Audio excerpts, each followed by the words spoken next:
Hey there, chicken nuggets. It's me, Carl. Welcome to Grow TV. Welcome to Grow TV, hosted by Carl, where we have fun with our friends, talk about Jesus, and go over everything the Bible has to offer. Now, once again, welcome to Grow TV. I'm sorry, y'all. I forgot to ask y'all a question. Okay, hypothetically, say you're on a pirate's boat. You're relaxing, eating a bean sandwich, drinking tuna fish oil straight out of a can, just having a good old time, right? Well, then out of nowhere, this pirate by the name of Tooth Tarly, who, if I'm going to be completely honest, needs a name change, because I only saw one tooth. Anyways, he comes over and challenges me to a classic pirate dance-off. Now, I'm not the one to shy away from a dance-off, but I'm a new pirate, and I don't know all the moves. So anyways, he started dancing, and he was like really good. And it was my turn. I didn't know what to do, so I created a move called the Sick Parrot. It's basically like you hike up your arms and your feet and you just kind of just move in and out.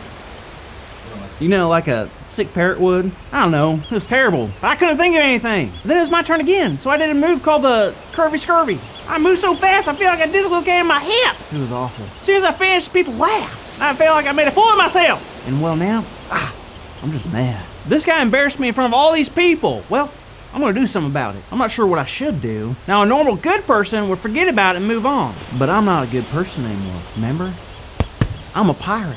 So now the question is, what would a pirate do? Steal a ship? Fill his cupboard full of roaches? Take his peg leg? I don't know, but man, I just wanna get some payback. Know what I'm saying? Anyways, I'm gonna head out. I'll see y'all in a little bit.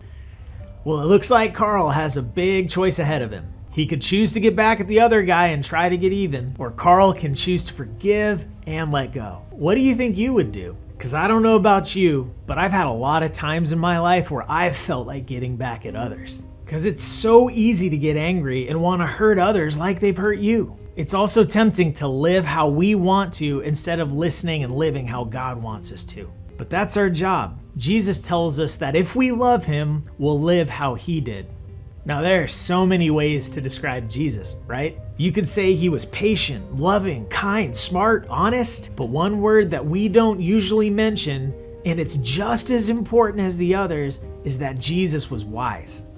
Jesus was so wise. If you remember, being wise is knowing the difference between what's right and wrong and choosing what's best.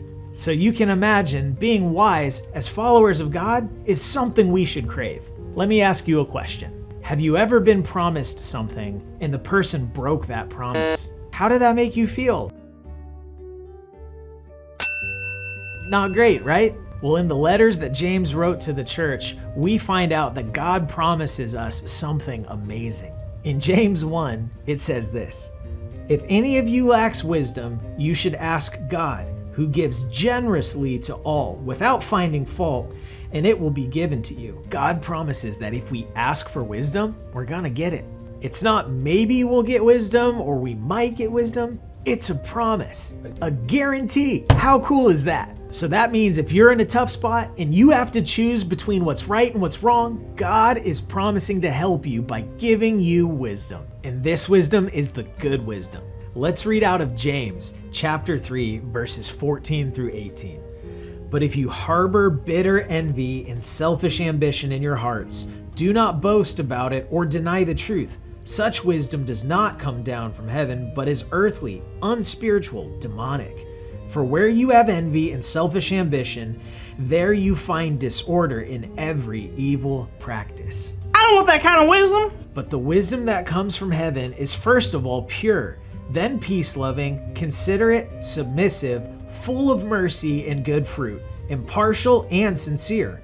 Peacemakers who sow in peace reap a harvest of righteousness. So it's telling us that there are two different types of wisdom. Wisdom that comes from earth, that's no good for us, and the other that's from heaven, which is very good for us. Also, Carl, what's up? Thanks for joining us.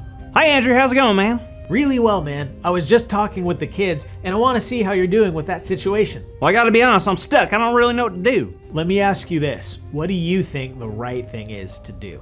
Kick him? What? I mean, to be nice to him.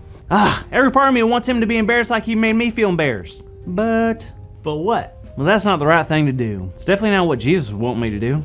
I think I can agree with you on that. But Carl, have you asked God for wisdom? Not really. Why? Well, you should, because God will give it to you. You're totally right.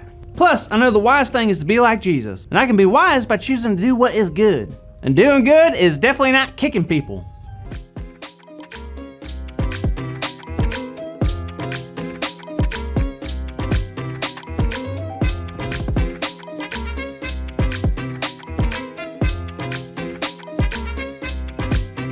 Switch. Well, our big idea today is I can be wise by choosing to do good. So let's say it out loud on the count of 3. Ready? 1, 2,